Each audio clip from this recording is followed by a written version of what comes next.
नमस्कार, मैं निशा रंसरी voice of Maharashtra news के साथ में। और आज हम धारावी के अंदर मौजूद हैं और जो है खास करके धारावी के विषय पर चर्चा करने के लिए 40 वर्षों से कांग्रेस के निष्ठावंत कार्यकर्ता महेंद्र साल्वे जी मेरे साथ में है। कुछ प्रश्न जो है धारावी को लेकर के, धारावी की राजनीति को लेकर के हम महेंद्र साल्वे जी से करना चाहेंगे। महेंद्र साल्वे जी, वॉइस ऑफ महाराष्ट्र में आपका स्वागत है। और मेरा पहला सवाल ये रहेगा कि जिस तरह से लोकसभा का इलेक्शन गया और अब विधानसभा का इलेक्शन आने वाला है, और जैसे हमारे सूत्रों से जानकारी जो हमें प्राप्त हो रही है कि कहीं ना कहीं आप भी एक दावेदारी धारावी विधानसभा को लेकर के करने जा रहे हो, आखिर इसकी क्या वजह है? आखिर इसकी वजह यह है कि मैं कांग्रेस पार्टी में 1978 से इंदिरा गांधी का जो क्राइसिस पीरियड है तब से मैं ये कांग्रेस पार्टी में काम करता हूँ और धारावी में गए 18 साल से रहता हूँ और धारावी का काम करता हूँ। कांग्रेस पार्टी ने 99 में जब डॉक्टर राजीव बावधनकर कांग्रेस के टिकट के ऊपर हारने के बाद बाबूराव माने जीता था, तो फॉर्म मैं उस समय भरा था और उस समय मेरा नाम उच्च स्तरीय के ऊपर 1 नंबर में था। स्क्रीनिंग कमेटी ने भी मेरा नाम क्लियर किया था और मेरे को दिल्ली से फोन भी आया था कि आप फॉर्म भरने के लिए रेडी रहो। ये बाबत की सब बात यहाँ के अभी जिलाध्यक्ष हुकुमराज मेहता को मालूम है ये चीज क्या है। तो उस समय गुरुदास कामत और मुरली भाई देवरा का जो युद्ध था, वो युद्ध के लिए मेरा टिकट कट गया। महेंद्र साल्वे जी, जिस तरीके से आप काफी पुराने कांग्रेसी निष्ठावंत रहे हैं और जिस तरीके से गायकवाड़ परिवार का जो 40 सालों से धारावी के अंदर एक वर्चस्व है, उनका कब्जा है, उनकी राजनीति है, और Varsha Eknathrao Gaikwad member of parliament बनने के बाद भी उन्होंने अपनी बहन ज्योति गायकवाड़ को जो है प्रचार में उतारा है, धारावी की समस्याओं के लिए उतारा है। तो क्या लगता है कि अब ये जन जागृति या परिवर्तन की भाषा क्यों? बात ऐसी है कि 40 साल से गायकवाड़ परिवार है, लेकिन मैं जब धारावी में घूमता हूँ तो धारावी के लोगों में एक बहुत बड़ा असंतोष है। लोग बोलते हैं कि कांग्रेस के नाम के ऊपर मुसलमान लोग आंख बंद करके वोट देते हैं और इलेक्शन में कार्यकर्ता को जो भी परिपूर्ति करनी है वो करते हैं। बस इनका काम होने के बाद लोगों के कितने काम हुए हैं। आज धारावी में ऐसी परिस्थिति है कि भास्कर शेट्टी कांग्रेस से फूट गया, कुणाल माने फूट गया, बब्बू खान फूट गए। ये फूटने की वजह क्या है, इसका शोध भी धारावी के लोगों ने या हाईकमांड ने तो लेना चाहिए ना, क्योंकि मैं कांग्रेसी हूँ और मैं कांग्रेस का झंडा लगा के ही 2019 में जब वर्षाताई गायकवाड़ का प्रचार में मैं एकनाथ गायकवाड़ साहब के सामने बोला था कि मैं धारावी में जब तक राजनीति करता हूँ तो मैं तुम लोगों के विरोध में जाऊंगा नहीं, लेकिन मुंबई का राजकारण मैं मेरे दिल से करूंगा। आज परिस्थिति ऐसी आई है कि कार्यकर्ता को मौका देना मांगता है, क्योंकि कार्यकर्ता ने क्या अपने लाइफ में सिर्फ चद्दर उठाने का काम पार्टी में करने का। आज कितने कार्यकर्ता है, मैं बोलता है मेरे को टिकट दो, ये मेरी मांग नहीं है। मेरी मांग है कि पार्टी ने सोच समझ के कुछ तो भी नया परिवर्तन तो लाना मांगता है। परिवर्तन ये संसार का नियम है और जब तक तुम परिवर्तन नहीं लाएगा तो बात कैसी बनेगी, क्योंकि वही वही वही वही वही।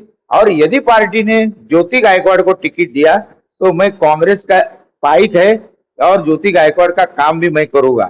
ये मैं दावे के साथ बोलता हूं। मैं कांग्रेस का बंडखोर नहीं है, कांग्रेस का एक सच्चा सिपाही के नाते कांग्रेस विपरीत परिस्थिति में थी 2014 में और 2019 में, तो भी मैं कभी पार्टी छोड़ी नहीं। मेरे डॉक्टर बाबा साहेब आम्बेडकर महापरिनिर्वाण दिन का समिति का मैं उपाध्यक्ष है। मेरे संपर्क 5 साल देवेंद्र फडणवीस साहब से भी आया, वो भी मेरे को ऑफर करते थे कि तुम बीजेपी आओ, लेकिन मैं उनके ऑफर के ऊपर बीजेपी में गया नहीं है, क्योंकि बीजेपी की आइडियोलॉजी और कांग्रेस की आइडियोलॉजी इसमें फर्क है। और मेरे को ये धारावी में कुछ तो भी काम करने का है, एक ऐसा काम करने का है कि आज ये डीआरपी आई है, ये डीआरपी में 250 स्क्वायर फीट का घर देते हैं। तो मैंने उस समय समझो 2005-6 के दरमियान मैंने बोर्ड लगाए थे कि लोगों को 400 स्क्वायर फीट घर मिलना मांगता है, और डीआरपी विलासराव देशमुख साहब ने लाई थी और डीआरपी के वजह से ये एक सिटी जो धारावी एरिया है ये डेवलप करने का तभी गवर्नमेंट की इच्छा शक्ति थी। लेकिन आज क्या हो गया कि प्राइवेटाइजेशन हो गया और अडानी के सामने में जो मालामाल है उसको अधिक मालामाल करने का प्रोग्राम बन गया है। इसलिए लोगों ने पार्लियामेंट में गुस्से से वोट शिवसेना के जो उम्मीदवार है उद्धव बाला साहब ठाकरे के अनिल देसाई साहब को चुन के लाया। धारावी में 38,000 का लीड है और मैं कांग्रेस से नुमाइंदा, और ये सीट कांग्रेस को ही मिलने वाली है। कोई कुछ भी प्रचार करो लेकिन ये कांग्रेस को मिलने वाले है। और ये सीट में इसलिए मैं दावेदारी पेश करता हूं कि मेरे जैसे सामान्य कार्यकर्ता को यदि पार्टी मौका देती है तो मैंने आज तक मेरे जीवन में जो भी ये धारावी एरिया में काम किया है वो नॉन करप्ट मोटिवेशन से किया है, किसी से एक पैसा खाया नहीं है। राजनीति में ये जो एमएलए और नगर सेवक बनना है उनका एक ही लाइन ऑफ एक्शन है कि अपन कैसे मालामाल हो जाए, उसका मेरा विश्वास नहीं है। और मैं जब मेरे को धारावी से टिकट मिल जाएगा तो मैं धारावी में सोलर का प्लान लाने का मेरा ये है। सोलर की भी लोगों को मिलेगा तो इलेक्ट्रिसिटी का बिल भी कम आएगा। आज धारावी में बहुत गौर गरीब लोग हैं, उनके पास स्मार्टफोन भी नहीं है, तो ऐसे लोगों को मैनुअल बिल आना मांगता है। इसके लिए अभी अभी अभी दिगावकर जनरल मैनेजर बीएसटी की उनकी भेंट लिया और लोगों को जो थकित बिल तुमने भेजे है उनको 3-3 इंस्टॉलमेंट देने की मांग की है। तो इसीलिए धारावी के बहुत सारे प्रॉब्लम है, गटर मीटर वाटर ये तो प्रॉब्लम है, लेकिन इसके साथ में जो मुद्दे है कि अभी बीच में एजुकेशन में फोन कंपलसरी किया तो मैंने तभी तत्कालीन शिक्षण मंत्री को बोला था, लेटर दिया कि अपने धारावी के वो एकदम गरीब बच्चे हैं उनको शासन के तरफ से एक स्मार्टफोन देना चाहिए। वो मेरी मांग थी, बाद में क्या हुआ मुझे मालूम नहीं। लेकिन ऐसे कुछ जो मसाइल है धारावी को आगे लेके जाने का, उसके लिए मेरे को धारावी की नुमाइंदगी यदि मिलेगी तो धारावी का भरभराट करूंगा।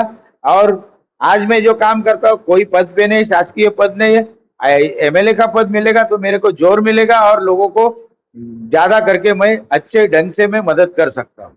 महेंद्र सालवी जी, मेरा आखिरी सवाल आपसे ये रहेगा कि जिस तरीके से 30-40 सालों की कांग्रेस की राजनीति धारावी में रही है और कहीं ना कहीं अब वर्षा गायकवाड़ मेंबर ऑफ पार्लियामेंट बनने के बाद में धारावी करो की एक आवाज भी विरोध की बाहर आनी शुरू हो गई है, जिसके कटआउट बैनर हम धारावी में देख रहे हैं कि स्थानिक उम्मीदवार ही चाहिए। मैं आपसे ये जानना चाह रहा हूँ कि कांग्रेस पार्टी का जो भी कार्यकाल 40 सालों का रहा है, ऐसे कौन से काम कांग्रेस ने धारावी के अंदर किए हैं जो जनता कांग्रेस को फिर से आपके नाम पे हो, ज्योति गायकवाड़ जी के नाम पे हो, वर्षा गायकवाड़ जी के नाम पे हो या एनीवे किसी भी कैंडिडेट के नाम पर हो, वो उनको वोट देगी? 40 साल जिन लोगों ने उनको देखा और परखा है।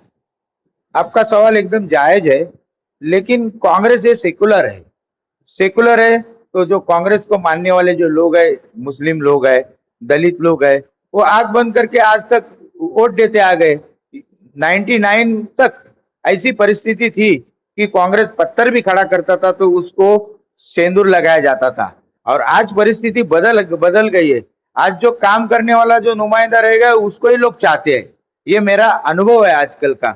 इसके लिए जो स्थिति है वो स्थिति में बदलाव लाने की पार्टी को भी जरूरत है। आपके माध्यम से मैं पार्टी को और पार्टी के कार्यकर्ता को भी अपील करता हूँ कि धारावी का जो स्ट्रक्चर है वो स्ट्रक्चर अडानी जैसे लोगों के घसे में नहीं जाना चाहिए और अच्छे तरीके से कामकाज होना चाहिए। इसके लिए मेरे जैसे जो कार्यकर्ता है कांग्रेस में उनको प्रायोरिटी मिलनी चाहिए।